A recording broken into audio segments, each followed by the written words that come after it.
and I am the COO of the Gathering for Justice.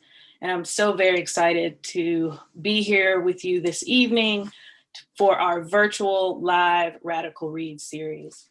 On behalf of the entire team at the Gathering for Justice, I want to thank you all so much for joining us. As many of you know, the Gathering for Justice was founded in 2005 by the legendary artist, activist, and civil rights leader, Mr. Harry Belafonte, to build a national movement to end child incarceration.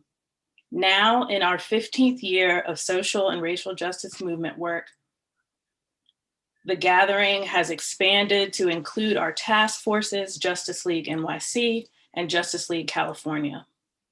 Please take a moment right now and follow us on Twitter and Instagram.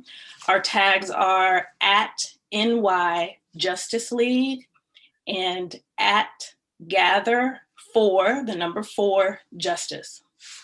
Radical Readz is one of our most popular in our long-running programs. It was inspired by Mr. Belafonte's idea for a sustained radical book club.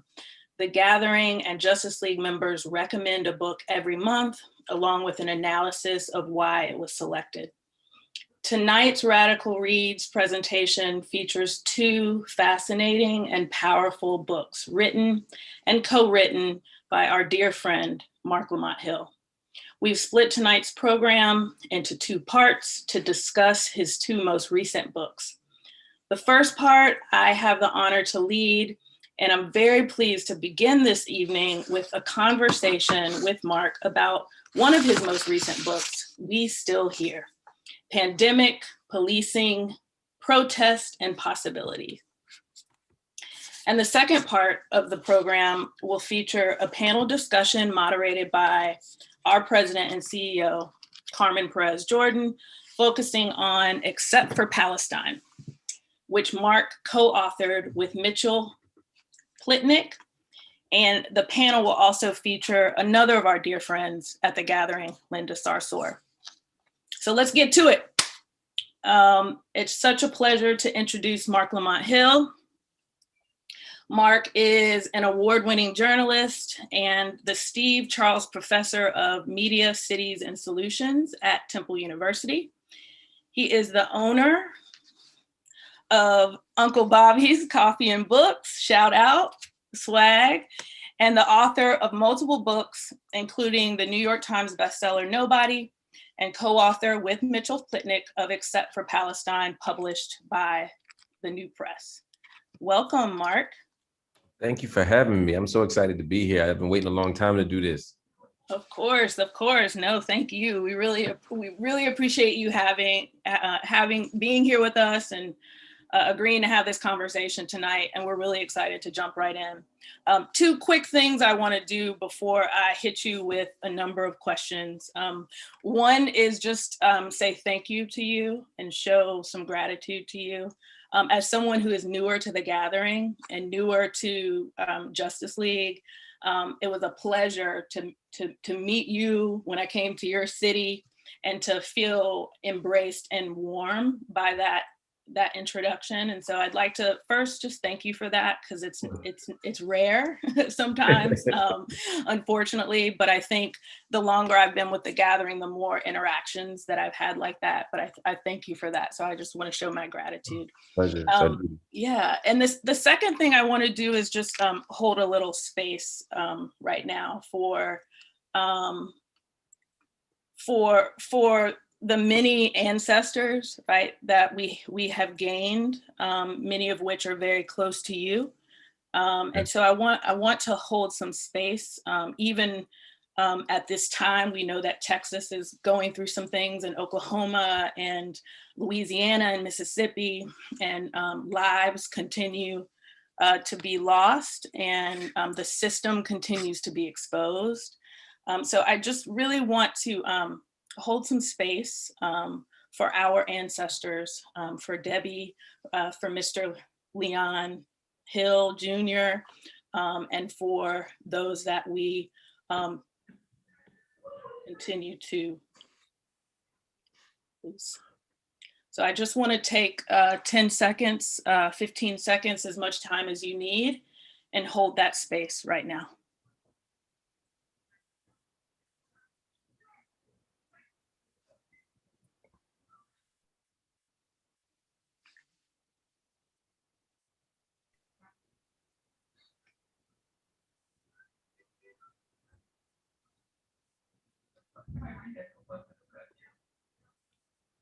Ashe.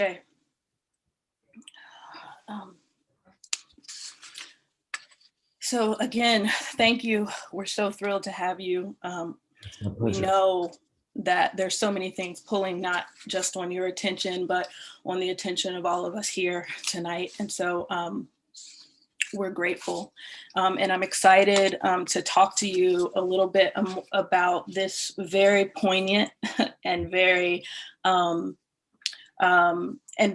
timely book. And I've been able to watch you talk about the book a couple times, so I feel like I know more about it than I did from just reading it, but I also want to kind of just dig in. So yeah, let's do it. I'd love to do that. So I think, an obvious kind of first question is like, why was it important for you to write this book? And, why this book and why now? Yeah, I did my best. And thank you for the generous introduction and for making all of this happen. I'm so excited to be talking to you. I'm so excited to be talking to Mitchell and Linda and Carmen, and I'm excited to be in this beautiful space. And at a time where things are so challenging for all of us, I think there's something to be said about community and building community and holding each other in community that I give great thanks for. So again, absolutely. Thank you. I think that I wrote this book. I had no expectation of writing this book. I was hard at work on another project, two other projects, one of which was this book with Mitchell, Except for Palestine. And I was thinking through my work. I was trying to finish a film that I'd been working on the Afro-Palestinian community in Jerusalem, and really the broader historic Palestine. And like everybody else, the world kind of shut down. Yeah. And I was trying to figure out how to navigate that shut down world. The pandemic hit January, February. It's getting more and more apparent that something's going on that we don't have our minds wrapped around all the way. And by March, we were all at home. Certainly by the beginning of April, everybody was home in some form or fashion. And I was trying to figure out what to do with that. We have George Floyd, who was killed a couple months later. We have Breonna Taylor, who was killed. Before that, we had Ahmaud Arbery, who was killed. We saw Christian Cooper be harassed in Central Park by Amy Cooper while bird watching. There were all of these events that kind of took our national attention, not away from the pandemic, but against the backdrop of the pandemic, forced us to look at racial inequality, state violence, white supremacy in the United States. Yeah. At the same time that we were experiencing structural state violence in terms of how the pandemic was playing out. And so I was trying to figure out how to analyze that. And like everybody else, I was thinking about it and I was watching it. I wasn't necessarily thinking about writing a book about it. Yeah. But I wanted to understand what was going on. At the same time, and I talk about this in the book, at the personal level, these things were going on. My father was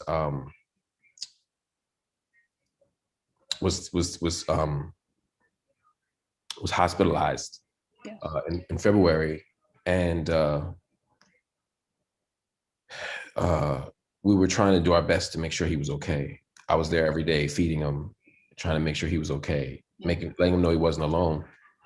And then March comes and we can't see him again. Yeah. COVID killed so many people, but it also separated so many of us. It isolated so many of us. It made so many of us feel like there was no one else. And so my father eventually got out of the hospital, although we didn't exactly know if that would happen. And then he went from the hospital to the nursing home, which, as I talk about in the book, is not necessarily the safest place in the world. Hundreds of thousands of people die in nursing homes from infections, from preventable or curable infections. Yeah. But too often we have a sense that nursing homes are where old people go to die. And so if you die in a nursing home, who cares? Just like we in prisons, we say, oh, they're in prison. Who cares? They're bad people. And so my father's in a nursing home, but we can't go to the nursing home. We can't see him. My mother can't see him. I can't see him. My siblings can't see him. And so at that moment, I didn't know if I'd ever see him again. I didn't know if I'd said goodbye for the last time. I didn't know if I had a chance to tell him I love him. I didn't know, as he was advancing and, other things set in like dementia, I didn't know if he understood why no one was there to see him. And I thought, wow, after living so fully and so richly and so thoroughly and loving so deeply, what does it mean to die alone? Yeah. As the spring came, people were beginning to take to the streets nationally around these protests. And one of the things that I wanted to do, as I've done my whole life, is join these actions. I wanted to be a part of these actions. And my daughter comes to me and says, hey, can I go to this action? Can you come with me? And I was like, well, first of all, I was proud and excited that she wanted to be there. Yeah. I was like, oh, you're 16, you hyped, be at this meeting. It reminded me of wanting to be at the Free Mumia rallies. It reminded me of being downtown. It reminded me of organizing. I was like, I was hyped, but at the same time, I was like, I don't want you to get COVID. I don't want to get COVID. And although Donald Trump had lied about every part of this pandemic, he said this might get better next month or the month after that. Yeah. And it's not that I believe Donald Trump, but I wanted to believe that I could see my father again. And the last thing I wanted was to get COVID and to make or to spread COVID to him. Yeah. And at that moment, I was like, what do I do? Do I risk my life? And I eventually got COVID anyway, but do I risk my health and my life to go out there? Do I die in the streets trying to protest, or do I stay home and do nothing as the state is killing us? Yeah. And at that moment, I was like, yo, this is like such a perfect sort of representation of what it means to be Black. Absolutely. Or trans or undocumented or so many other vulnerable identities in America. And that is to say, you're not questioning, will we die? It's just a question of how. Yeah. It's not a question of, can we avoid death? It's in what ways will we at least resist death today? But at all moments in this country, when you're vulnerable like this, you're going to wrestle with it. And that's what I was dealing with. And it was at that moment that I said, I need to think through this more. I need to think through what this vulnerability means. And so I decided to write a small book. We Still Here. It was based on conversations that I had with Frank Barat, an activist and a comrade of mine who's French. He was living in the Netherlands, and he was asking questions about what's going on. And sometimes you have to make the familiar strange, as they say in anthropology. Sometimes you have to have something that's close to you and look at it from the outside in. Yeah. And so explaining to him how this was happening and why this was happening allowed me to look at America through a different lens, and it allowed me to understand what was going on. And I wanted to make a book that was short and accessible. And I thought the style and the genre and the format of the Q&A, it reminded me of some of the best books that I'd read growing up. It reminded me of some of the interviews that I had taken hold of. It reminded me of the conversations that I saw between James Baldwin and Margaret Mead, or Mumia, or rather, not Mumia, Cornel West and Bell Hooks, and a conversation that I attempted to have with Mumia Abu-Jamal in 2012 in our book, The Classroom in the Cell. I wanted to talk to folk, and I wanted to think about these ideas, and part of it, and I know I'm talking a lot, and I'm sorry. No, go ahead. I wanted my writing to be a form of inquiry. I wanted to, part of why I did this book was to figure this stuff out for myself. And I think as I wrote through this, I did that. And I wanted to focus on the pandemic, but I also wanted to focus on our activism, what was happening in the streets. And I wanted to leave with a note of hope, with a note of possibility. I wanted to leave with the idea that we were going to win, that we're going to be victorious. I believe that more than I ever have before. Yeah. And I just have to underscore a couple things that you said. One, making the familiar strange, that is fantastic, and I'll be using that. But I think, and also just that you said you wrote the book to help you figure things out. And I think, I'm so glad that you did, because I think along the way you helped other people kind of articulate and figure some things out, and you taught along the way. And so, we're so grateful that your learning allowed us to also, get some learning as well. You write about having kind of a larger understanding of the systems that kind of led to this COVID crisis and the devastating impact on people in poverty and people of color. And you call it Corona capitalism. What does Corona capitalism mean? And how is it different from our prior understandings of racial capitalism and neoliberalism? I think that's a great question. Part of what I was trying to do was not to bump out these other really useful frameworks like racial capitalism. In fact, in the book, I invoke racial capitalism. I talk about what it means to function or to live within the context of the United States, which where racial capitalism is the kind of driving force and organizing kind of logic, and as well as mode of production. I think about and not just racial capitalism. I mean, we could talk about Naomi Klein's language of disaster capitalism. All of those are terms that I use in the book to say we're at a particular moment, and Corona capitalism becomes a helpful framework, I think, for understanding how these forces of racial capitalism, the kind of opportunism of a kind of disaster capitalism, conspire with a unique set of circumstances at this historical juncture. That is to say, what does it mean what does it mean at this moment under a global pandemic and a kind of fascist presidential regime, and increasingly global networks of capital? Although they've always been global, they're increasingly global and increasingly efficient mechanisms of exploiting the most vulnerable. When all of this is happening against the backdrop of new technological advances, et cetera, what do we see?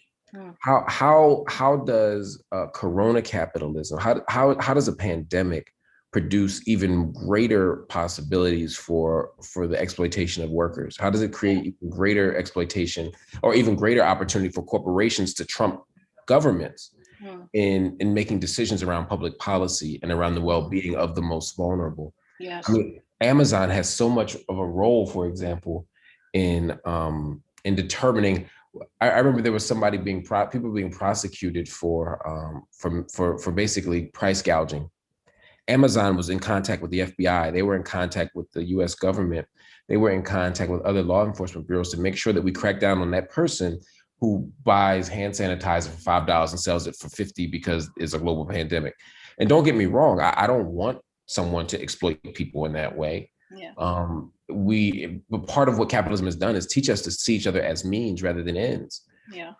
And so we end up exploiting each other in that way. I want to stop that, but I don't want to scapegoat that one person in their house selling gloves and sanitizer and ignore the fact that it is Tyson Foods or Walmart or Amazon themselves who are making the bulk of the money off of this disaster, who are making the bulk of the gains off of this crisis. When you look at billionaire wealth and how much it increased, when you look at the fact that those who lost money recouped it within months, you realize that it's at the moment of greatest crisis where we're all desperate and sad and vulnerable and scared that the wealthy and the powerful double down on those things, on their wealth and their power.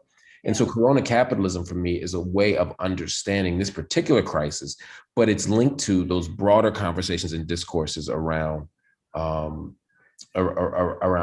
crisis, around pandemic, around disaster, and of course around racial capitalism.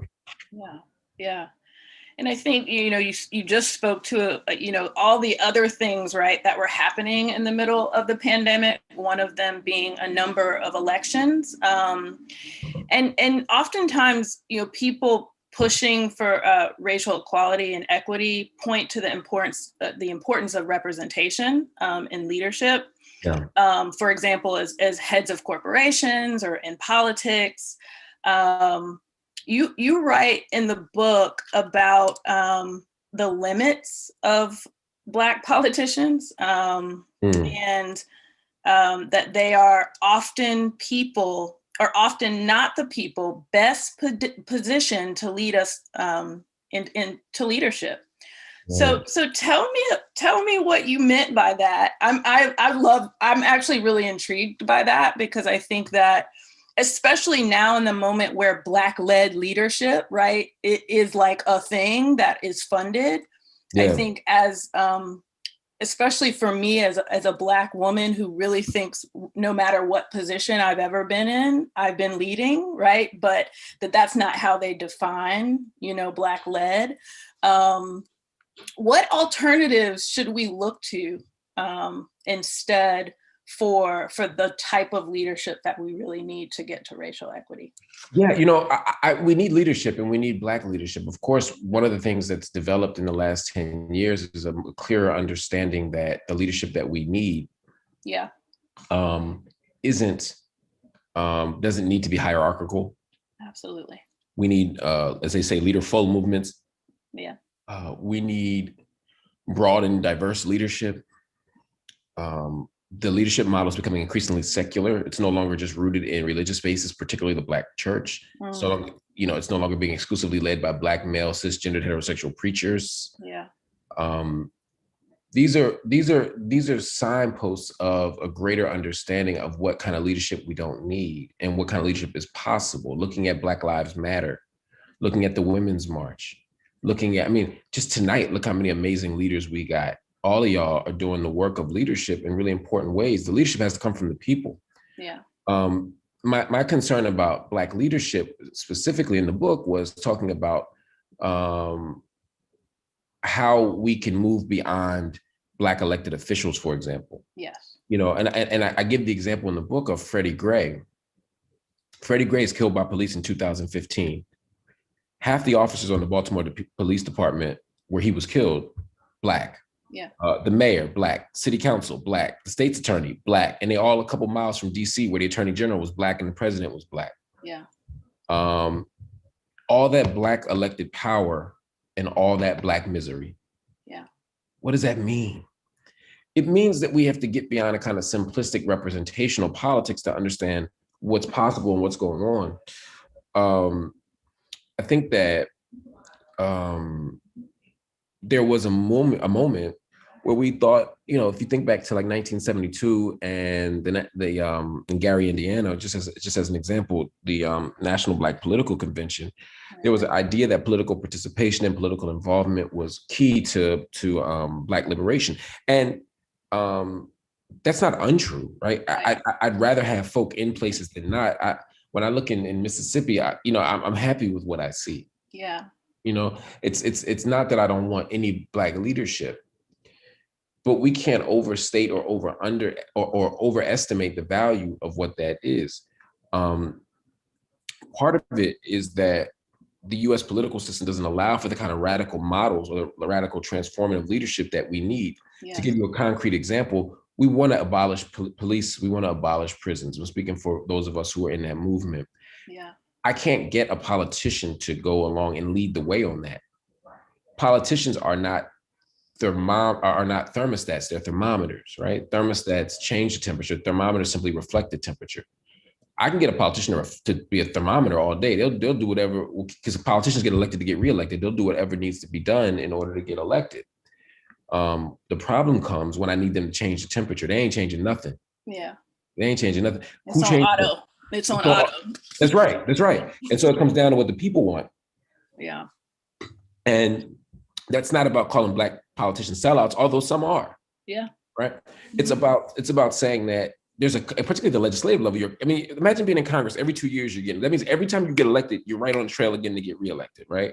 And if you're not in a safe district or they want to primary you and push you out, you're stuck. And so you're constantly trying to do the right thing for your constituents, but also you're trying to stay in office, right? Which means you can't take a radical turn. Sometimes you have to make a concession so you can stay in office. And so we're just not, and I write in the book that Black politicians are often not the people best positioned to lead us to liberation. Yep. it does not mean that Black politicians cannot play a role. It means that, like all other politicians, they must be directed, they must be challenged, they must be pushed into a set of politics.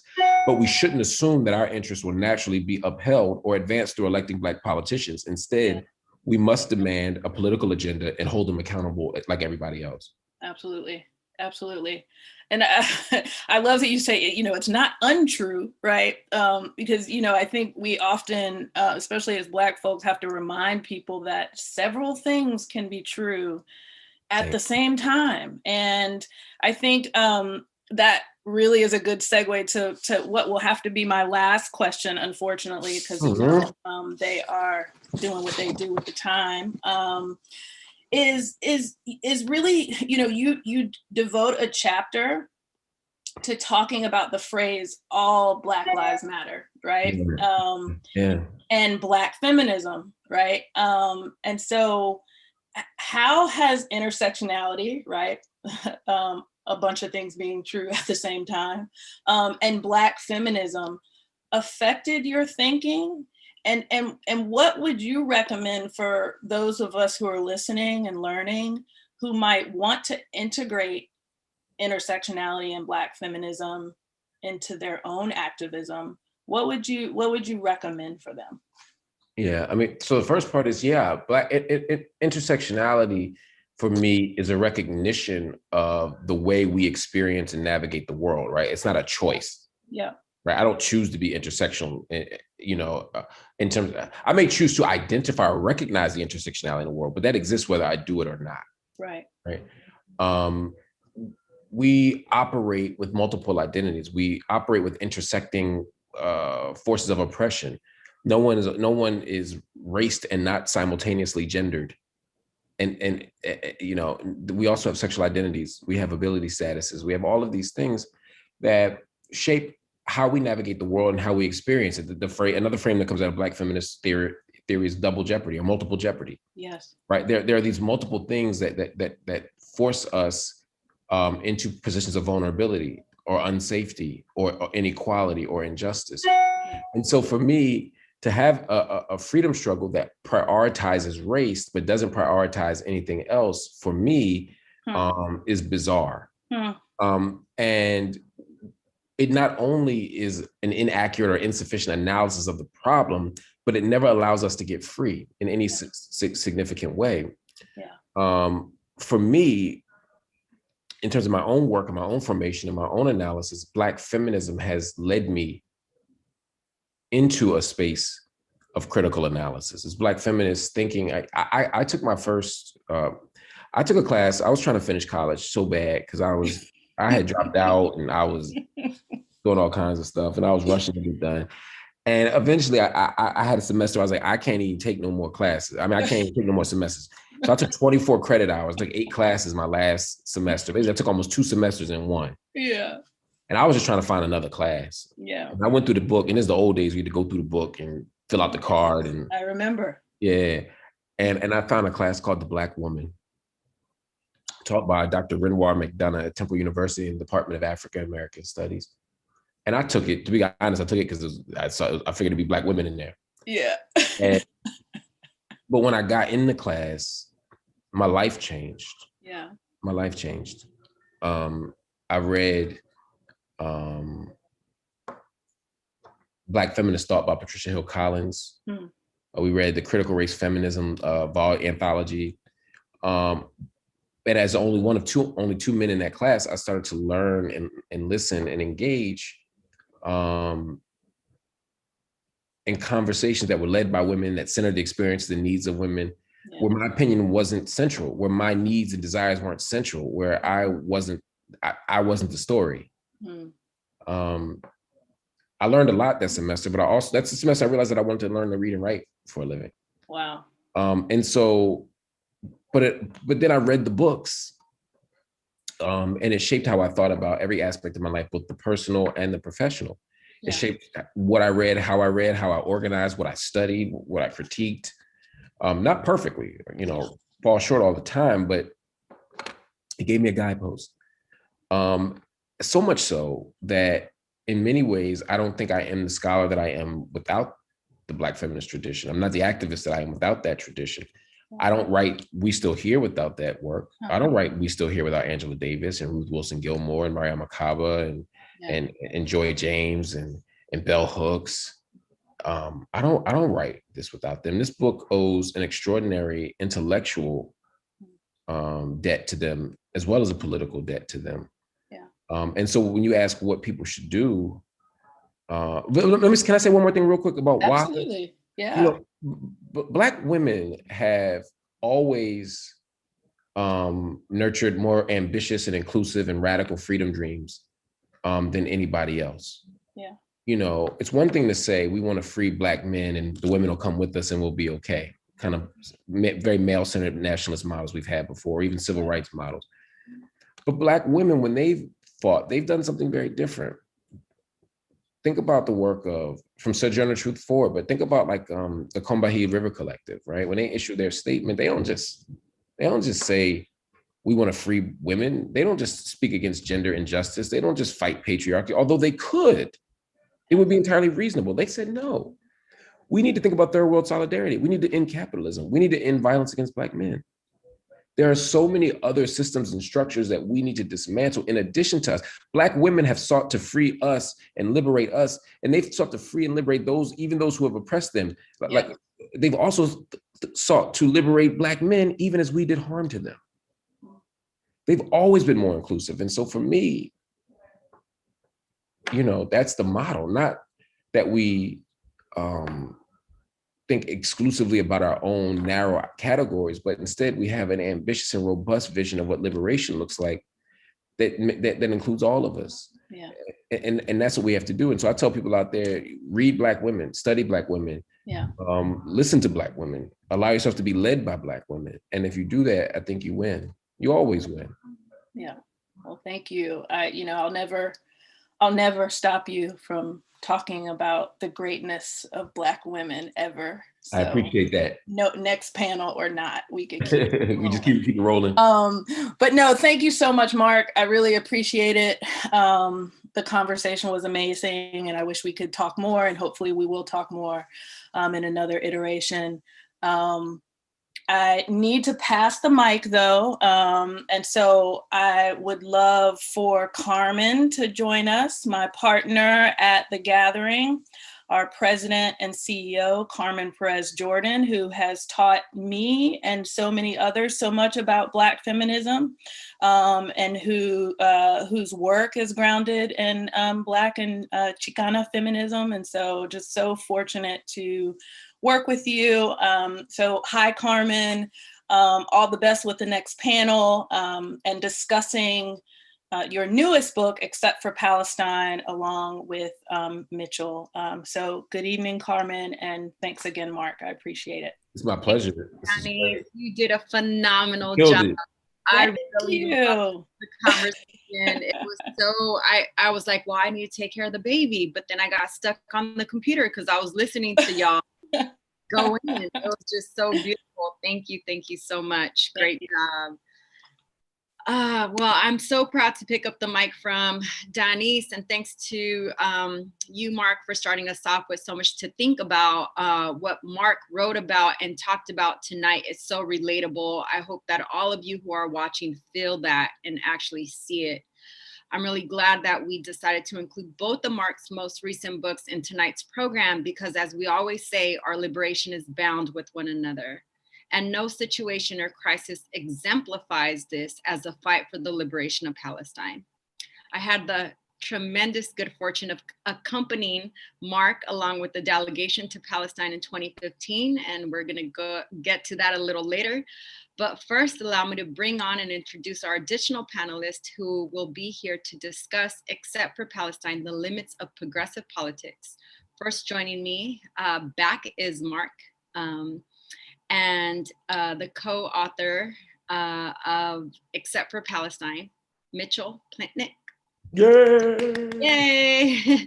Mitchell is the president of Rethinking Foreign Policy, a political analyst, and a frequent writer of the Middle East and US foreign policy. His prior experience includes roles as the vice president at the Foundation for Middle East Peace and co-director of Jewish Voice for Peace. Also joining us is my sister, Linda Sarsour. Linda is an award-winning racial justice and civil rights activist, community organizer. She's a mother of 3. She's a Palestinian Muslim American born in Brooklyn raised, unapologetic woman. She is the co-founder of Until Freedom, former executive director of the Arab American Association of New York, co-chair of the 2017 Women's March on Washington, co-founder of the first Muslim online organizing platform Empower Change, and a founding Justice League NYC member. Linda is also the author of We Are Not Here to Be Bystanders, a memoir of love and resistance. And that actually was the last book that we had a live Radical Readz. And so we were able to celebrate her. I'm also happy to have the opportunity to bring us together virtually for this important conversation. And I also wanted to point out, it was something that was, text to me, this panel will include a white Jewish man, a Black man, and a Chicana woman joining the conversation on Palestine. So I just want to welcome everyone. And I really want to get to just the questions, thank you so much for being here and just for the continued work that you all do. But I really want to get to know why did you all feel, especially during this political climate, why write about this? Why was it important? Why did you write the book? Go ahead, Mitchell. I've been running my mouth. You should start. Okay. So I'll just start. And from my point of view, first of all, there's no time, especially in this country, where it's not a really good time to write about Palestine, about Israel, about the occupation, about dispossession of Palestinians. There is no bad time. I think it's particularly important right now because in Washington and in the sort of American discourse, attention is elsewhere. And Palestine has not been in the headlines a lot in the past year. I mean, to some extent, that's because of other things that are happening, but also there's a sense that I don't know, for some people, that Israel has won, that this fight is kind of done, and it is not something people want to engage in. And I think that's absolutely wrong. I think that we're looking at new chapters, we're looking at new developments, but I think most of all, we're looking at a stronger and stronger voice in the United States of saying, we don't want to be complicit in this anymore. And it's not, part of that is in the Jewish community, and that's been encouraging to me personally, but it's broader than that. It's much wider than that. And so I think Mark and I got together, and we met a few years ago, and we started talking about this, and we were trying to think what's the best way to do a project about Palestine. And I think we came up with this idea that what we need to do is, first of all, forget about all those people who, for whom human rights, equal rights, things like that are not a major value. Fine, goodbye. But what about all these folks who claim to be liberal, who claim to be concerned about human rights, who claim to be concerned about civil rights, equal rights, just rights? Why are they so comfortable, apparently, either ignoring or even supporting the oppression and dispossession of Palestinians? So that was what set us off on this book. It gives us an opportunity to expose all kinds of things, not only about our policy towards Palestine and Israel, but also just our foreign policy in general. I think it touches on a lot of that while talking about Palestine, but I think it's really sort of crucial, especially now that Israel has decided that it really wants to go all out and embrace the far right. I think we should be saying, fine, go do that. We'll embrace all humanity. We'll embrace justice. We'll embrace freedom, and we'll come together and oppose oppression. I think that response hasn't happened enough in much of the United States. And so we wanted to put something together where we can hold up a mirror to those people and say, look, you claim to have these sort of values, and yet you don't apply them when it comes to this one issue. Why not? What is it that, that you're kidding yourself about, denying, or just feeling like, in this case, it doesn't matter. But I think we need to show that to people and, sort of force them to decide which side they really want to be on. Thank you for that. Mark, thoughts? Yeah, I agree. This moment was a great moment, but there's always a great moment. It's always an opportunity to speak out against this. Obviously, I have in the last few years encountered some challenges speaking up on this issue. But these challenges are only reminders, even more so, of the fact that there's space to talk about oppression, there's space to challenge governments, there's space to identify oppression, there's space to even have disagreements about who's right and who's wrong, except for Palestine. And so for me, I was excited to think through this book with Mitchell, to write with Mitchell, and to really wrestle with some of these issues with Mitchell, because we knew that the best place to do it was from our vantage point as Americans who don't live in Palestine. I'm not Palestinian, I'm not Israeli. Mitchell's not Palestinian, he's not Israeli. And so while we might have a lot of great opinions about what should happen elsewhere, which is fine, everybody has opinions, we thought our best play and our most valuable contribution would be to say, what can we as Americans do? How can we as Americans shape our policy and reshape our policy to create a better chance for justice? That's all I wanted, was to help create a better chance for justice. I know Mitchell felt the same way. And so we said, look, let's write a book that challenges American policy. We obviously have a deep analysis of what's happening in the region. We have an understanding and training of what happens in the region, but our goal is to talk about what's happening here, and also to talk to our own people, right? Those PEPs, those people who are progressive except for Palestine, those people who you agree on every single issue, but then you go to Palestine, they start hemming and hawing or making these double standards. And we don't want that. We want to challenge them to do something different because we think it's the right thing to do. And that's why we wrote the book. And that's why we're excited to talk about it. I want to just stay there for a moment in regards to humanizing the life, what it's like for Palestinians living in West Bank and Gaza in the present day, especially for viewers who don't understand, who don't really know much about Palestine, right?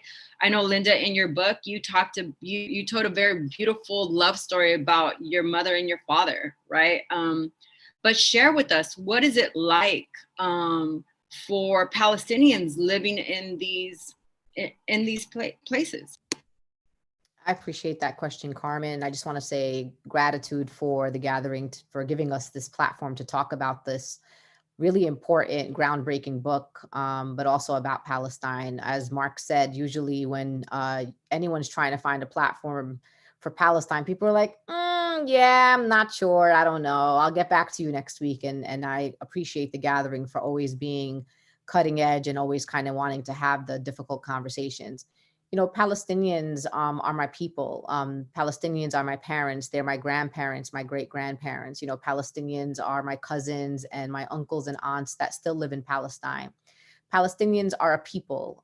We share a culture, we share a language, we share a history, and we also share a land. And the land is Palestine. And that is really what the most controversial thing about the whole quote unquote Palestinian-Israeli conflict is, this idea of land and who does that land belong to. What I do know is that I have great-grandparents and can tie my history back many generations of Palestinians who lived in Palestine and continue to live in Palestine in coexistence with Jews and Christians. So this was not a land that was without Jews. This was not a land without Christians. This is a land that was the Holy Land. It was the land of the Abrahamic faiths. And my grandmother, who was born in 1927, which was 21 years before the creation of the State of Israel, recalls many beautiful stories of being in the market and going to Jerusalem and being in coexistence with the Jewish people. So when we talk about coexistence now, we know it's possible because it has happened historically in that land. Palestinians are people with dreams and aspirations. They are farmers, they are intellectuals. We have a high per capita of actual brilliant intellectuals with degrees in Palestine, but we also have farmers and shepherds, including people like my grandparents.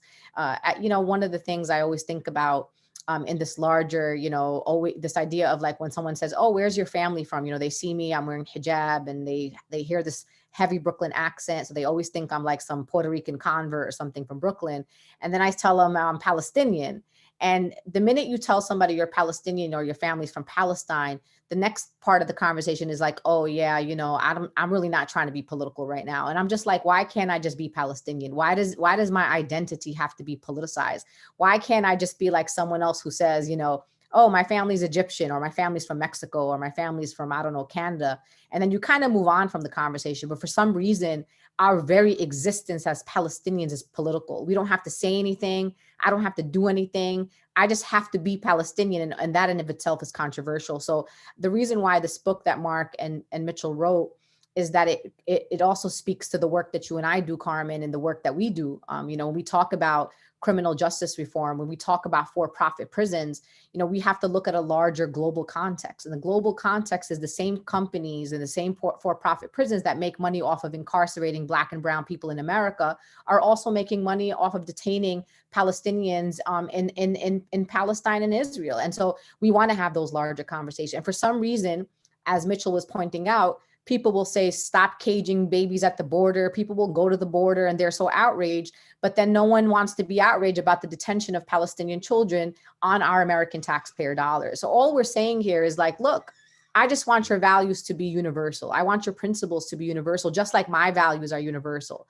So for me as a Palestinian, being able to invoke my people, I'm not trying to invoke politics. I'm invoking my family. Like I want to be seen and I want to be able to show up fully in a space, and this, Carmen, there's been a lot of spaces that we've been in where people are like, yo, when you walk in there, like, I don't know about this whole Palestine thing. Like, and what they're really saying to me is like, you got to hide a piece of your identity because that will be too controversial for the room that we're in.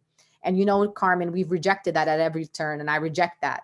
I want everybody to be their full selves and I'm going to be my full self. And if we don't agree in the space, that's cool with me, but I'm not going to give up a part of who I am to make anybody else feel comfortable. Thank you. I think that's such an important point. I think people need to really understand, not only the shepherds, the grandmothers, the great grandmothers, going to Palestine was one of the moments in my career, in my life, that I actually, after coming back from Palestine, I didn't really understand the full breadth of everything that was happening while I was there, but it was one of the places when I came back that really radicalized me. There's been moments in my life, in my 25-year career, but it was Palestine that had me come back with so many questions.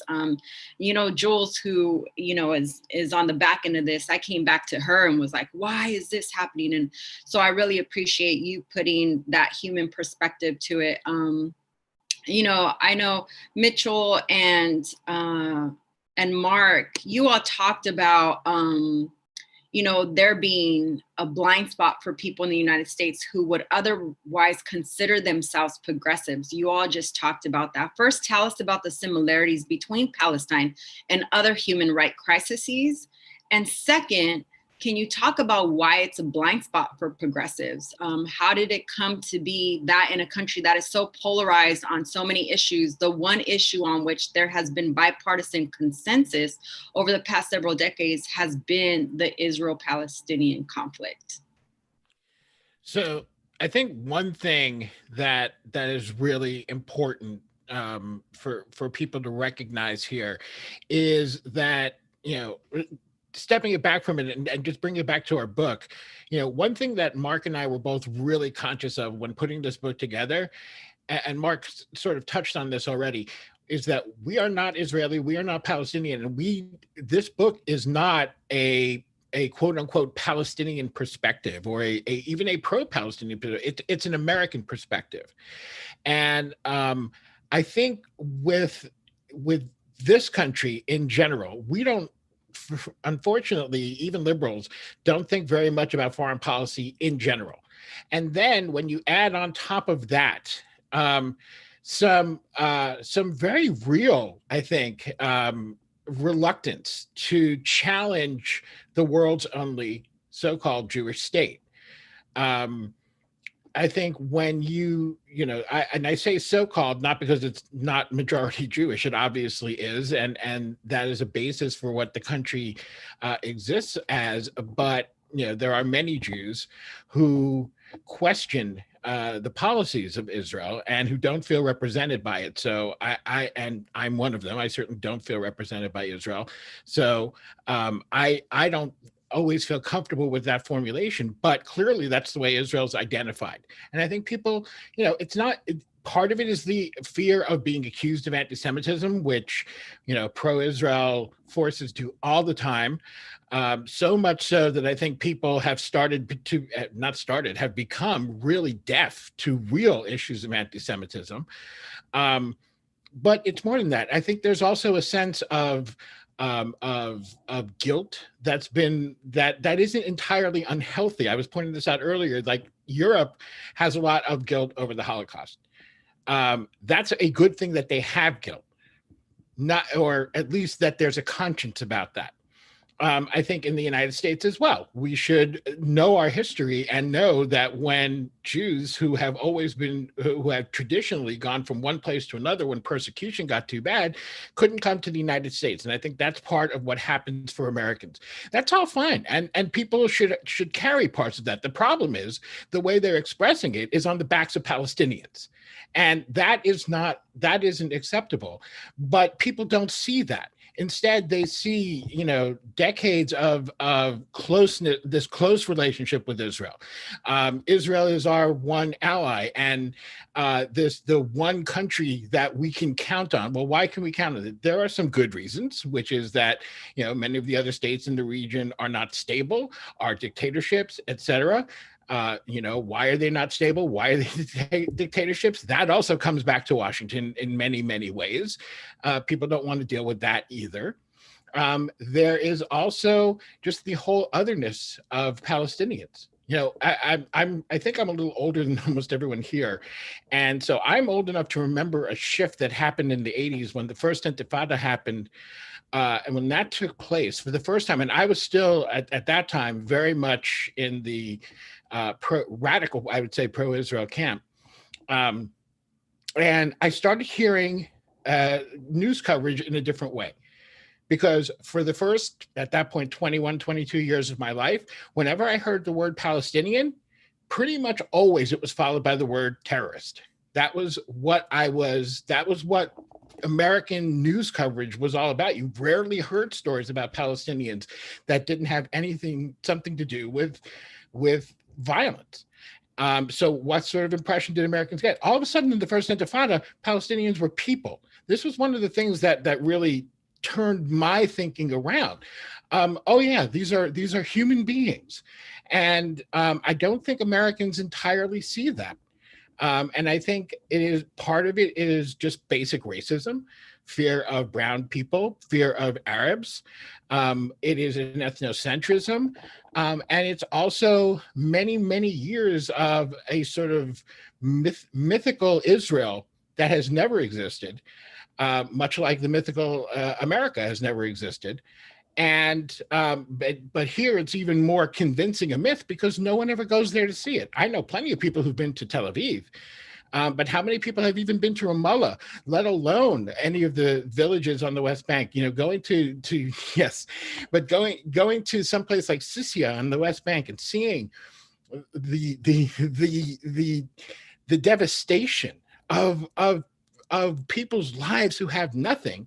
I mean, this would move most people, I think, in the United States, but they don't see it. They don't hear about it.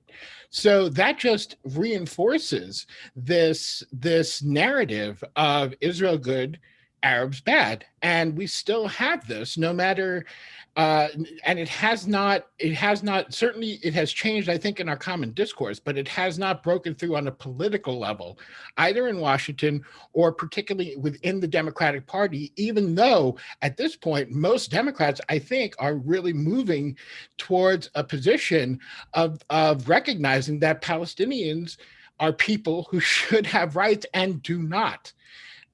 In the West Bank, Gaza, and in the refugee camps that dot the region all around there. This is just something that and again, this is why we wrote the book, because Democrats should be fighting for this. This is a value Democrats claim to care about. And we saw them, we saw the national mobilization, as Linda pointed out, when children were put in cages at the borders. And yet, Palestinian children are arrested all the time.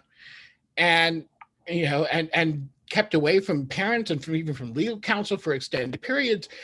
And where's the outcry? That outcry isn't there.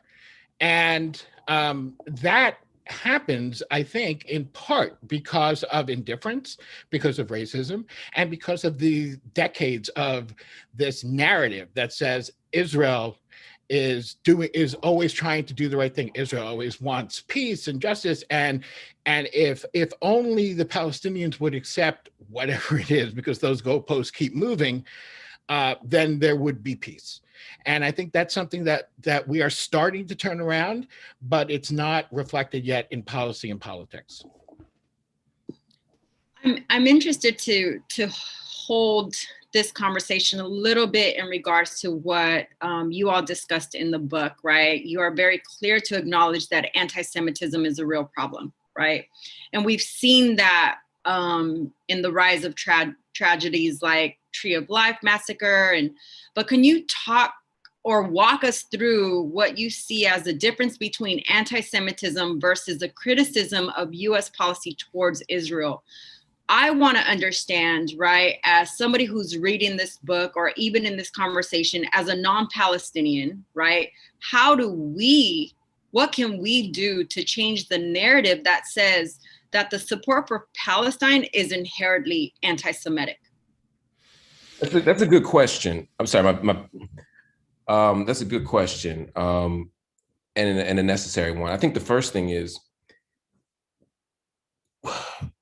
we have to be able to separate. Part of what Zionism has produced is the narrative that of the equation of it being Israeli, or rather with Israeli policy and practice being equated with Jewishness, right? So that if I critique Israel, I'm critiquing Jewishness or Jews.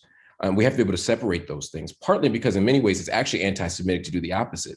I don't want Judaism associated with the occupation. Judaism is a religion and a faith and a tradition of justice, of love, of mercy, of brotherhood, of community, of intellectual engagement and rigor. Judaism is beautiful. I don't want that link to the occupation. I don't want that link to the open air prison of Gaza. I don't want that link to transfer of people out of their homeland or dispossession. That's not what I want. I want us to be able to have a critique of Israel, and a substantive one, just like we have a critique of everybody else. It's not that we should only critique Israel. We should critique everybody, but Israel can't be exceptional in that way. And so, but because of how this has moved, one has become equated with the other. And this is part of a kind of longstanding political move, such that on the left and the right, we don't have those kinds of engagements. The idea, there is a fear of what it means to be vulnerable, hated, subject to random violence, unprotected, right? Which is what it means to be Jewish in this world. We live in a world with rising anti-Semitism. We live in a world with expanding anti-Semitism in the United States and Europe and indeed around the world. We can't deny that. We can have this conversation about the distinctions, but we can't do that in a way that denies the legitimacy of anti-Semitism as a problem. It is a legitimate problem. It is a legitimate crisis in this world. And so because people are legitimately afraid of that, that often also leads to this sort of extreme response of saying, we're not going to do anything to disrupt a Jewish state. The problem with that is that doesn't account for the well-being, the safety, the self-determination, or any semblance of justice for Palestinians. And if we're trying to have a true democratic vision of the world, and I don't mean American democracy, I just mean a vision where everyone's voice counts, where everyone is safe and free. If that's what we want, then we can't hold one person's freedom at the expense of another in either direction. And so that's why we have to disentangle those things and be able to have a conversation about anti-Semitism, but to not assume that a critique of Israel is anti-Semitism, or to assume that an outcome that causes one group of people to lose some power and control is necessarily a bad thing. Because if we are going to have justice in historic Palestine, if we're going to have justice in the state of Israel or in the West Bank or in Gaza, then yes, people who are Israeli citizens are going to lose some level of control or power. That's okay. Just because they don't like it doesn't mean that it's wrong. What we have to do, though, is make sure that when doing so, they don't lose their ability of safety, dignity, freedom, and justice. That must be it on the table, but not the only thing on the table. Do you want to add anything, Sister Linda? I mean, I think that the one thing that I will add is, and I was actually saying this yesterday, I was on a Clubhouse, believe it or not, Mark yesterday just happened to open a Clubhouse room and 500 people showed up.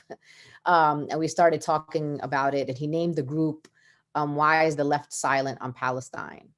One woman came in, a Black law student came in to share a story with us about how she invited a pro-Palestinian speaker to her university. And there, people in the university, particularly pro-Israel groups, the Jewish students groups were really outraged. And you know how it is. They started organizing, campaigning, demanding that this group, which is a Black student union in partnership with the Muslim Law Student Union, to basically disinvite the speaker. And she was really in there trying to ask for advice. And I think Mark alluded to this, to say, like, look, the end of the day, you don't have to agree with us, but just because you don't agree with us doesn't mean that we're wrong. And that's really the fundamental fight that we're having. You could vehemently disagree with me every day. You could write 20 headlines about how, you don't agree with me. I'm wrong. I'm, all these things, but I am entitled to my own experience, and Palestinians are entitled to their own experiences. And what I did tell this young sister, one of the things they were trying to kind of negotiate with her about, and this happens a lot in our movement spaces, they were like, fine. Okay, you want to have the event? Okay, you can invite the person, but you have to bring a pro-Israel voice to the table. Mind you, the person who was coming to speak is very well known for supporting the Boycott, Divestment, Sanctions movement, known for supporting Palestinians, but they actually were coming to talk about criminal justice reform, which is the crazy part. It just happens that that person holds these other views. And one of the things I told this young woman, this young Black woman, I said, listen, Palestinians and pro-Palestinian voices, we do not need the opposition to validate our voices, because we can have our own platforms. If they want to have their platforms, they have plenty of platforms. They have been given platforms for decades in this country at the highest echelons of the political parties, at the highest echelons of government, at the highest echelons of academia. And we have not had those same opportunities. So we should never be forced into this idea that anytime a Palestinian speaks, we have to have an Israeli or a pro-Israel voice. It's not necessary. That my voice alone is valid. My voice stands alone in this conversation. And so when we say this to the progressives in the movement, I have no shame in this. I've been attacked for this all the time, and I'm very proud of it. My mom's proud of me. So if my mom's proud of me, I think I'm doing a good job. At the end of the day, you cannot be a progressive if you are not progressive about Palestine. You cannot tell me that you want freedom and justice for all people except the Palestinian people. You could not say that you are against the police occupation of Ferguson or the Louisville, Kentucky, or Portland, Oregon, but then support the military occupation of the Palestinian people. You cannot tell me you support access to reproductive rights and healthcare for women in America, but then you do not give that and extend that same access to healthcare to women in Palestine living under military occupation. You can't tell me you're a climate justice activist and tell me how, the children of Flint need clean water, but you don't offer and extend that to the children of Gaza, right? It just doesn't work like that. And so for me, the progressive movement has to do some deep work to understand what is truly justice and what does true freedom and true liberation mean. Something else that I said, that was really controversial to people, but it's really fundamental human principles. What I said to people, how can you be against white supremacy and the idea that that whiteness in America be centralized and be supporting a country where, just for the color of people's skin, they have more access and privileges. And then, and you don't support white supremacy, and you're against white supremacy, and you're against this idea of white supremacy, but then you support a state like Israel that basically says that in order for you to have full access to all laws, that for all laws to be able to apply to you, you have to be Jewish. It doesn't make any sense. And so for me, when people say that Israel is a democracy, I say, how can it be that it's a democracy when you have nation state laws that literally, I didn't say this, I didn't write the laws, but the laws are very clearly discriminatory against people who are not of Jewish faith. And so that there's no possible way that anyone can sit in a progressive movement and try to reconcile for me that somehow you can be against white supremacy, but then you can support discrimination and occupation and oppression of Palestinians. For me, there's no way to explain that. And then I know that those are the kinds of arguments that Mitchell and Marc make in their book. Those are really all great points. And I think you brought something up that was very important for us to discuss further is in the book, both Marc and Mitchell talk about the BDS movement, right? Or boycott, divestment, sanctions, and describe it as a nonviolent strategy. Can you talk about why it's become such a controversial issue? Why do you think people see this as threatening? It's, you know, we hear it all the time, right?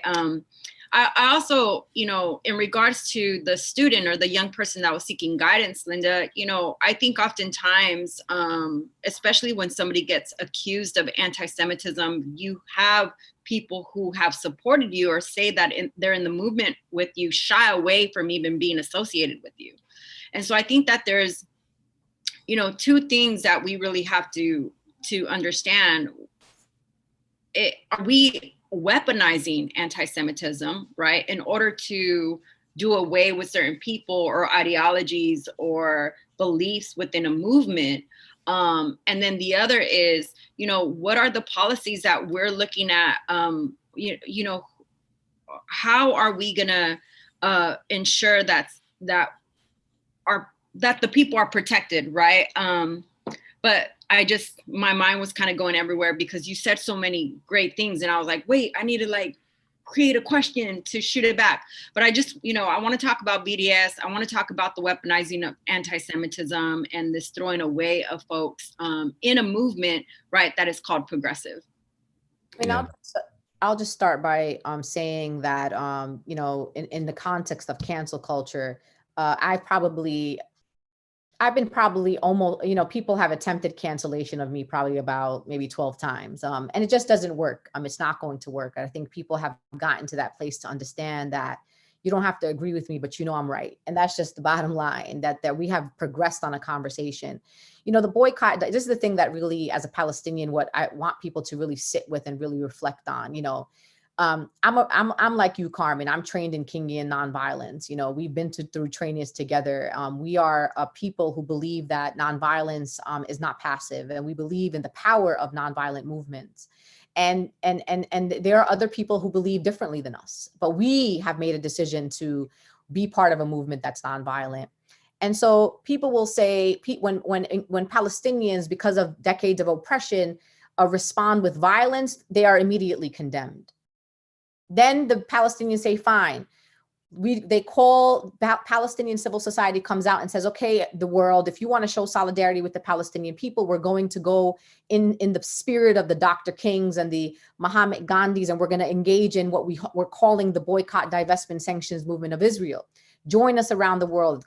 They called on academia. They called on congregations. They called on major corporations. They called on individuals to join them in boycotting the state of Israel, right? To have some economic implications so that Israel is pressured into kind of taking responsibility for the human rights violations against the Palestinian people. So they come and say, let's do that. Next thing you know, it's anti-Semitic. They're being attacked for calling for nonviolent means against the occupation. Then the Palestinians say, okay, fine. We're going to stick with the boycott, divestment, sanctions movement, but we're going to go to the International Criminal Court. And we're going to demand an investigation into the alleged war crimes that the state of Israel has committed against the Palestinian people. I don't believe they're alleged. I'm pretty sure there were war crimes, but let's just say for the purposes of this conversation, they are alleged war crimes.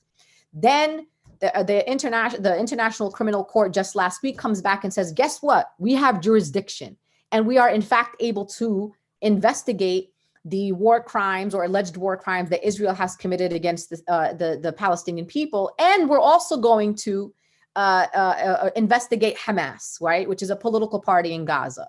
The pro-Israel lobby and the very right-wing Zionists came out and were so outraged. They were like, you're targeting the state of Israel. This is a witch hunt against the state of Israel and all this other stuff. They forgot to mention the part that the ICC is also going to investigate Hamas. That is a weaponization. That's when you omit information to build a narrative that the state of Israel is always the victim, poor state of Israel without actually telling the whole story. And so for me, the boycott, divestment, sanctions is a very important movement because it's not, and it doesn't just belong to Palestine. There is a boycott, divestment, sanctions movement against China for their treatment of Uyghur Muslims. There are boycott campaigns against Saudi Arabia for their complicity in the horror that is happening in Yemen right now and the ways in which they treat workers in Saudi Arabia.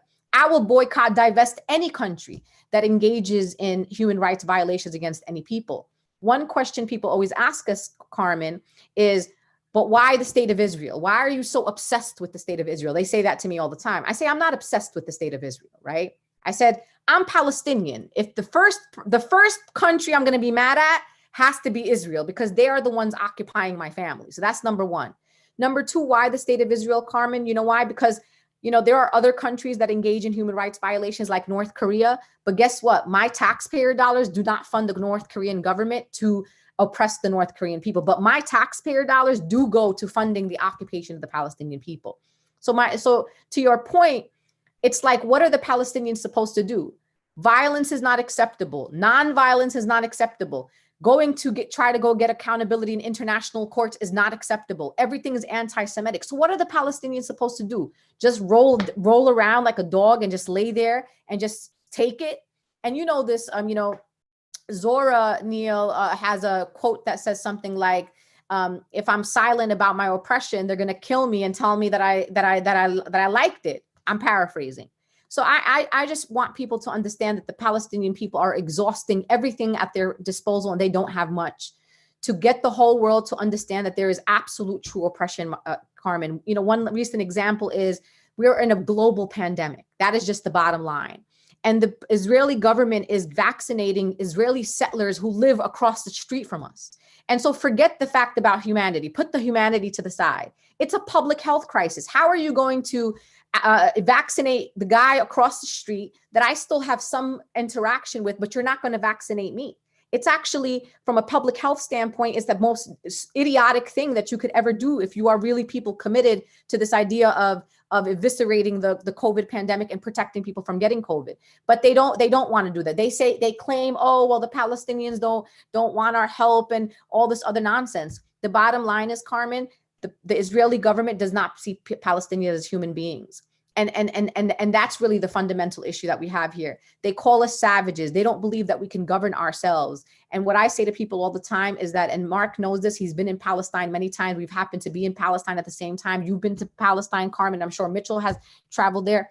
The Palestinian people, they teach life. And you said this earlier about what I wrote about my parents in my book and about Palestine. They find joy. They have babies. They get married. These are people that have so much spirit and so much life, even amidst all the oppression. They figure out how to make vases out of freaking missiles. They have taken violence and translated into music, into beautiful folklore dancing that I've learned and grew up with. And that's what I want people to know. I'm not asking for blind empathy and blind support for the Palestinian people. I'm asking for people to go on a journey of education, to buy Mark and Mitchell's book. I'm telling folks now, you can listen to us today and say, wow, what a great conversation. But if you don't buy the book and you don't actually sit and with those arguments and reflect on those arguments, go to your local bookstore, ask your local bookstore to get it. If they haven't, go to bookshop.org and order the book. You can order it from Uncle Bobby's. I'm going to get in trouble for this, but if you can't, bookshop sometimes is a little bit, because of, just the way that they're set up. Sometimes they don't always have access to all the books. So sometimes they get sold out. Because I know yesterday it was hard to get it on Bookshop. Don't tell anyone I told you this, but if the only thing you could buy on Amazon is their book, just go and do that. But don't buy anything else on Amazon, but you could buy Mark and Mitchell's book on Amazon. So there's now we have an exception of our own. Thank you so much, Linda. I just really quickly want to connect both of your last two questions, Carmen, because first of all, I mean, the attack on BDS is everything Linda said. I mean, the big part of this is cutting off every single avenue Palestinians have to not just resist, but to fight for their own rights, for their own survival. There's one thing that Palestinians are allowed to do. one thing, and that is to participate in the peace process, the negotiations brokered by the United States, where they get to sit across the table, a stateless people with virtually no leverage, get to sit across the table as the United States sort of stands there and nods its head, and they sit across the table from Israel, the regional hegemon. And these are, supposed to be negotiations. Well, it's not surprising that after more than a quarter century, the situation's only gotten worse. The fact of the matter is that BDS has started to change the conversation. I mean, one of the things that its opponents will point out is that, there hasn't been much economic impact and et cetera, but it has started to change the conversation. And therefore, it can't be tolerated. And that is kind of the way Palestinians are being boxed in. So how do we, defend against the idea that it is anti-Semitic? I mean, first of all, the idea that BDS is anti-Semitic is frankly absurd. For many of the reasons that Linda said, it is boycott. Boycott, if we don't have the power as citizens, as civil society, if we don't have the power to boycott, then what are we even talking about? So we're just going to leave everything in the hands of diplomats and politicians and even worse, unelected super wealthy people to make all these decisions. Boycotts and divestment movements, these are the tools that civil society has, whether we're talking about Palestine or any other issue. So opposing that and saying that that's anti-Semitic is just crazy. One of the arguments is that there was a Nazi boycott against Jews in Germany in the mid-30s. Well, yeah, first of all, that boycott actually failed. But sure, that did happen. Does that mean that nobody can boycott anyone because it was something that happened in Nazi Germany? That's absurd. Why? And one has to also ask the question: why do we want to cut off nonviolent methods of Palestinian self-advocacy? What's the end game there? What are we trying to? What is Israel and its supporters here trying to accomplish by doing that? It can't be anything good, because what you're basically saying is you're making people more and more desperate, and possibly even with the hopes that they will turn back to violence. Again, why would we want to do that? So we also need to, as Mark kind of brought up earlier, we need to just separate this whole idea that any way of protesting Israel has to be questioned even as anti-Semitic, right? If you protest Israel, the first thing the null assumption should be you're protesting a country, a state, and its policies, as you would the United States, as you would the United Kingdom, Australia, or China, or Syria, or Congo, or Russia, or wherever. That it is a country. Look, if Israel wants to be a state, as go all the way back to the beginning of Zionism, Theodor Herzl's whole concept was that Israel should be a state like any other. Well, fine, let it be a state like any other. Then you have to deal with the fact that people can boycott you, people can criticize you. We need to pull these things apart. And I think a big part of it, we had an event just the other day, and one of my just mind-blowing, it was so amazing for me because Angela Davis was part of it, and she is just one of my all-time heroes. I have so much respect for this woman. And this similar sort of question came up, and we were asked about, how do we protest Israeli policies without being called anti-Semitic? So, and my answer was, there's two things. First of all, you can't. You're going to be called anti-Semitic. Every single one of us has been called anti-Semitic many, many times. I am Jewish. I am certainly no exception. Okay. I have been called a capo. I've been called a self-hating Jew. I've been called a Nazi. I've been, all the same things we've all experienced. Right. So being Jewish is no shield against that. It's going to happen, but how do we respond to it? We respond to it, and I think if I was going to give a picture of how to respond to it, my picture would actually be Linda, because when it has come down to it, and when Jews have been attacked, Linda has been there when the so-called leaders of the Jewish community, by the way, have not always been there. And that, be an ally to Jews. That's really simple. If you're an ally to Jews, they'll still call you anti-Semitic. Linda, you know that very well. They're still going to call you anti-Semitic, but there's going to be a lot of Jews out there who are going to say, no, you're not. And it's not going to stick, and it's not going to hurt. And the other part is we support each other. You know, we have, I think one thing on the left we can always get better at, and we really need to, is supporting each other.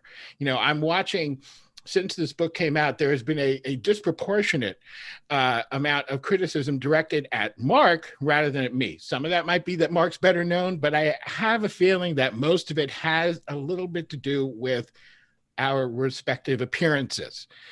And I have not seen enough support there. I've seen some. I mean, there's certainly been a lot of positive feedback on the book, but when we get attacked, I'd love to see people do what, by the way, pro-Israel forces do. I watch these Twitter threads, and you see one person and then another person jumps in to support that critic, and a third person jumps in to really pile on.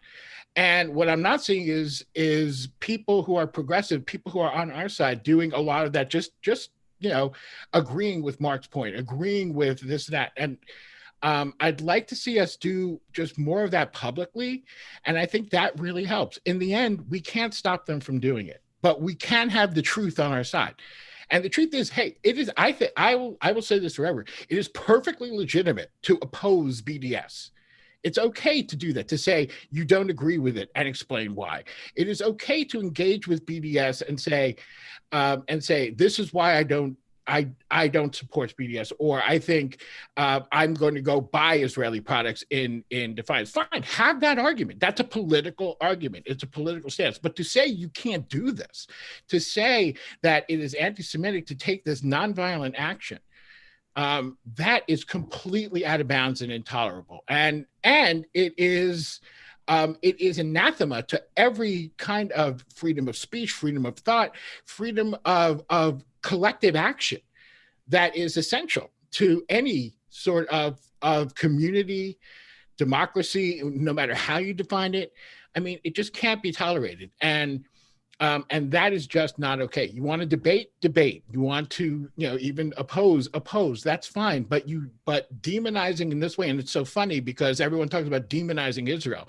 I actually don't see anywhere near anything like, I mean, demonizing Israel is not the issue. It's demonizing Palestine and support for Palestine that is really the issue. That's where you see the demonization.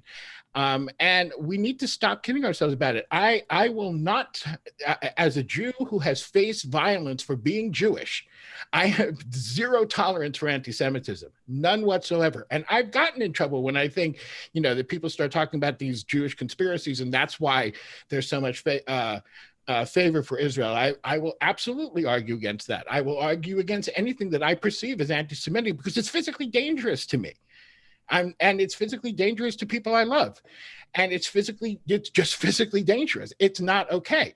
And we're seeing it rise all the time, but we're not seeing it rise where it's being alleged to rise.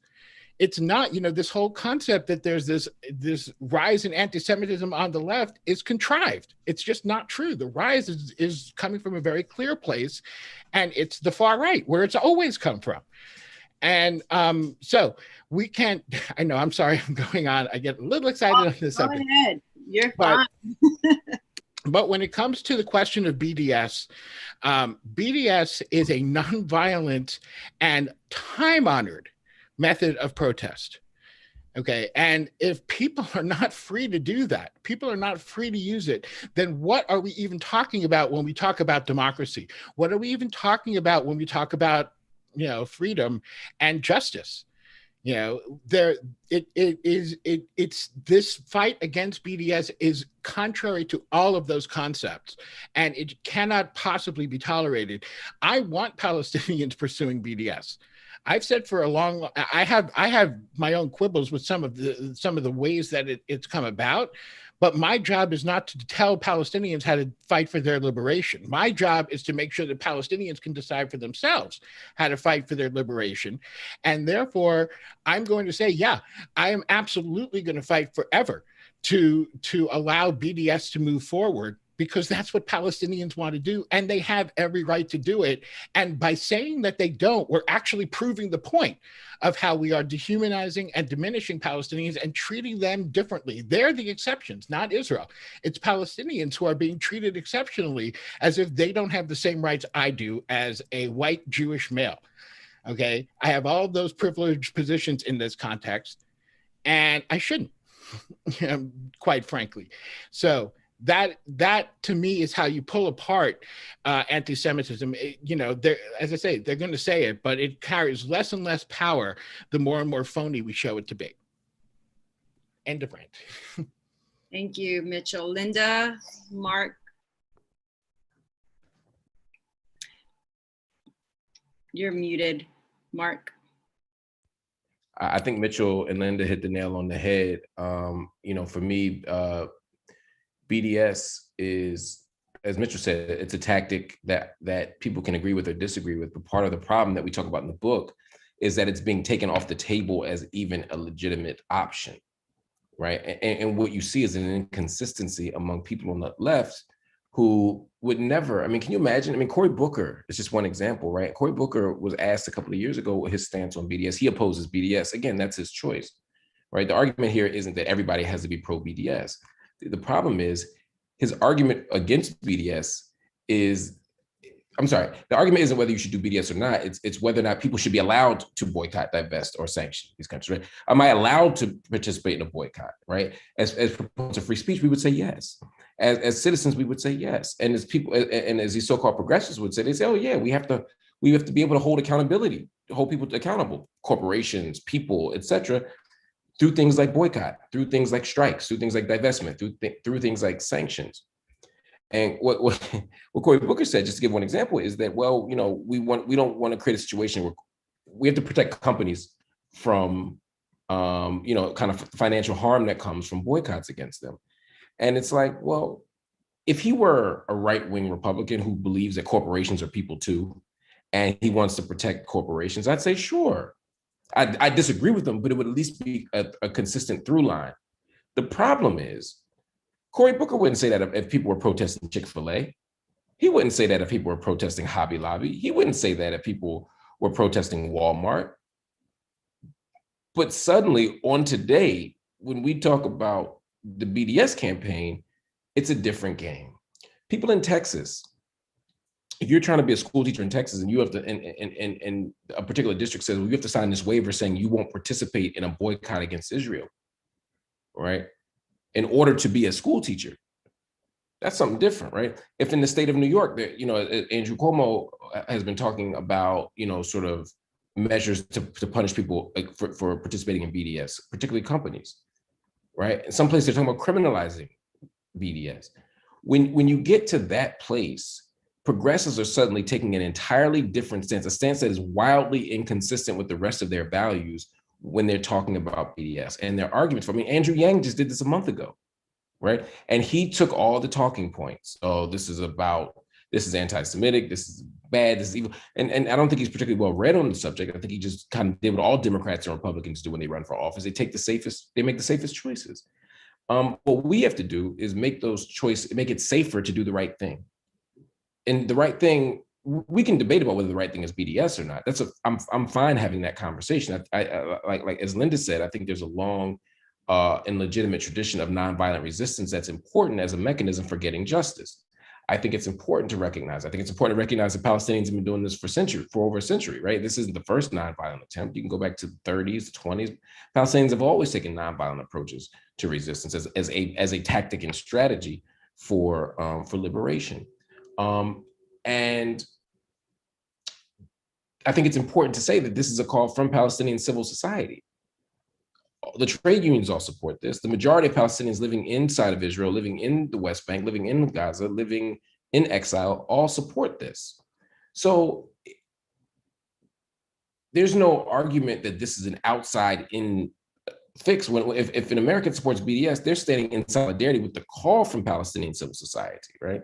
Which is part of the point as well, right? It's not that Palestinians are, or rather that outsiders are deciding, like, oh, let's pick a country, oh, let's pick Israel, let's ignore Uganda, let's ignore Crimea. It's saying we're responding to this call and responding to other calls like China, like Uganda, would be just as valuable, just as important, like Saudi Arabia. But the reason why some of these countries don't get the same call is precisely for the reason that Zionists articulate, right? And that pro-Israel advocates articulate, which is that they say Israel's the only democracy in the Middle East. Well, if you're the democracy in the Middle East, then you have to be held to a different standard, right? If your argument is that Israel is the only place, that we live in a rough neighborhood and we're the only people who have values and democracy. Well, if that's the case, then you have to allow for civil disobedience. I don't know if civil disobedience will turn the tide in Iran. I don't know if a bus boycott will help in Syria. But the argument here is that if Israel purports itself to be this democracy, then this should be a welcomed, or not, maybe not welcome, but a permissible response to it. And so, again, I'm not speaking from the Israeli context or the Palestinian context. I'm speaking from the American context. We have to have a position that says that free speech is not something that shifts depending on who we're talking about or who we're protesting or who we're boycotting or who we're speaking about. For me, it's that simple. Well, I want to thank all of you so much for this deep conversation, necessary conversation, powerful conversation. We had an unexpected fourth panelist that joined us. The best panelist. And so, but I think, we need to continue this conversation. We need to continue to ensure that people understand what they're talking about when it comes to BDS, or even when they're using language like anti-Semitism. And there's just so many other questions that I want to ask you all, but I know that the time is up. I hope that people, please let them know how to get your book, again, how to follow you. Please go ahead, shout it out.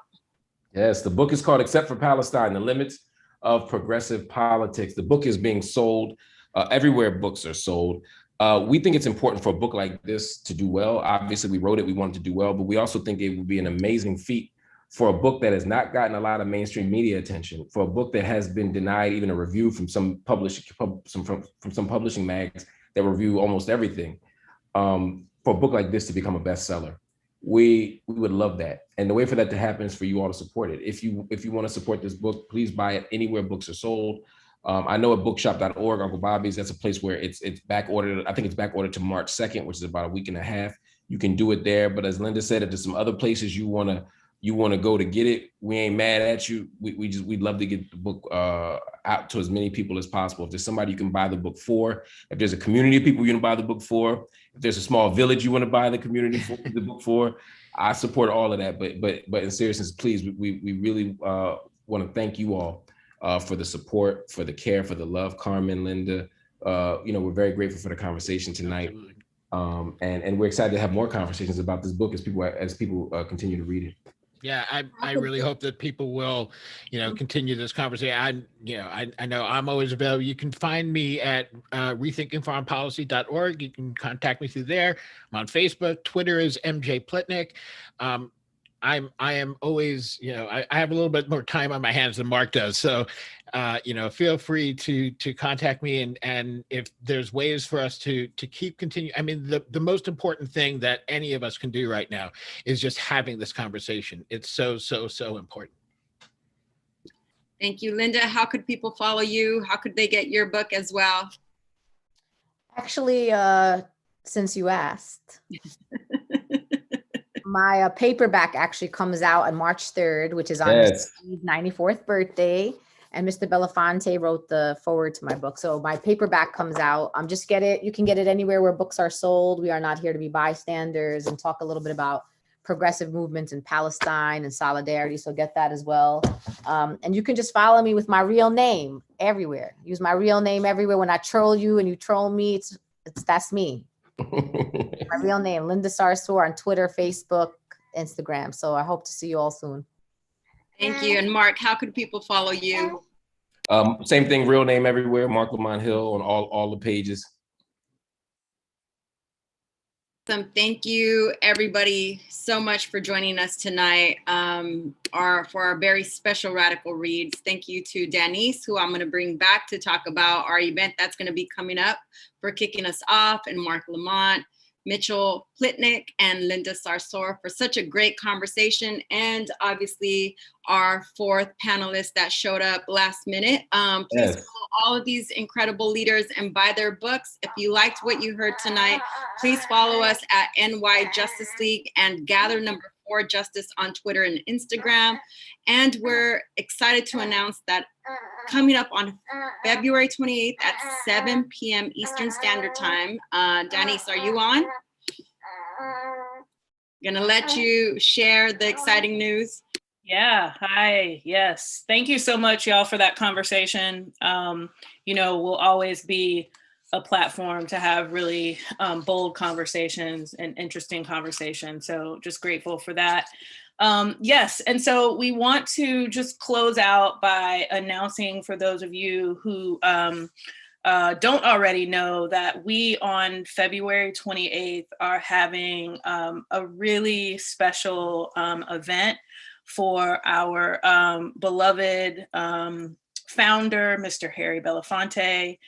He turns 94 this year on March 1st.